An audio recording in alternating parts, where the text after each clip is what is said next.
Hey all, welcome to OT chai talks. అందరూ ఎలా ఉన్నారు? నేనైతే చాలా బాగున్నాను. మీరు కూడా బాగుండాలని కోరుకుంటున్నాను. ఇవాళ మనం మాట్లాడబోయే ఒక అన్సంగ్ హీరో, మధ్యతరగతి తండ్రి. ఒక్కసారి మీ నాన్నని జాగ్రత్తగా గమనించారా?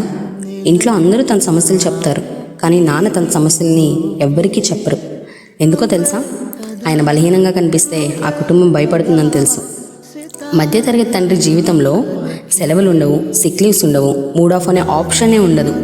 బికాస్ ఆయన ఆగితే ఇంటి ఖర్చులు ఆగవు. చాలామంది మిడిల్ క్లాస్ ఫాదర్స్ వాళ్ళ లైఫ్లో ఇష్టపడినవన్నీ వదిలేశారు. డ్రీమ్ బైక్ కొనాలనుకుంటారు, వదిలేశారు. బిజినెస్ స్టార్ట్ చేయాలనుకుంటున్నారు, వదిలేశారు.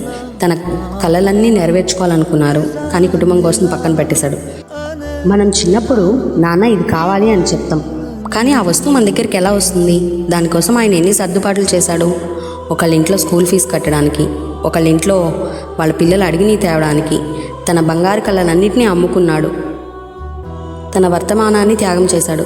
విచిత్రం ఏమిటంటే, నాన్న చివరి రోజు వరకు ఆయన చేసిన త్యాగాల లిస్టు ఎవ్వరికీ పూర్తిగా తెలియదు. ఒకరోజు మీ నాన్న ఫోన్ గ్యాలరీ ఓపెన్ చేసి చూడండి. అందులో ఆయన ఫోటోలు తక్కువగా ఉంటాయి, కానీ మన ఫోటోలు మాత్రమే ఎక్కువగా ఉంటాయి. ఎందుకంటే ఆయన జీవితంలో హీరో తాను కాదు, మనం చిన్నప్పుడు నాన్న చేతిని పట్టుకుని నడిచాం, కానీ ఇప్పుడు ఆయన నడవలేని స్థితిలో నెమ్మదిగా నడుస్తున్నప్పుడు మనం వాళ్ళ చేతిని పట్టుకుంటున్నామా? ఒక ప్రశ్న మీకు.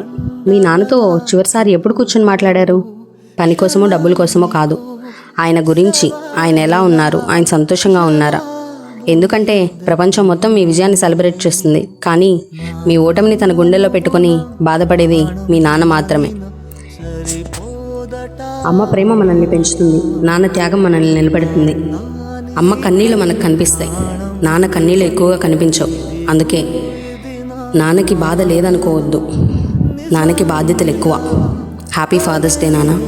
మీరెప్పుడు మీ నాన్నకి ఏదైనా చెప్పాలనుకుని ఆగిపోయినా, ఏదైనా షేర్ చేసుకోవాలనుకున్నా, ఇవాళ ఆ మూమెంట్ తీసుకొని షేర్ చేసుకోండి. దూరంగా ఉంటే ఫోన్ చేసి మాట్లాడండి, దగ్గరగా ఉంటే కూర్చొని మాట్లాడండి. Once again, happy Father's Day to all the unsung heroes of our lives.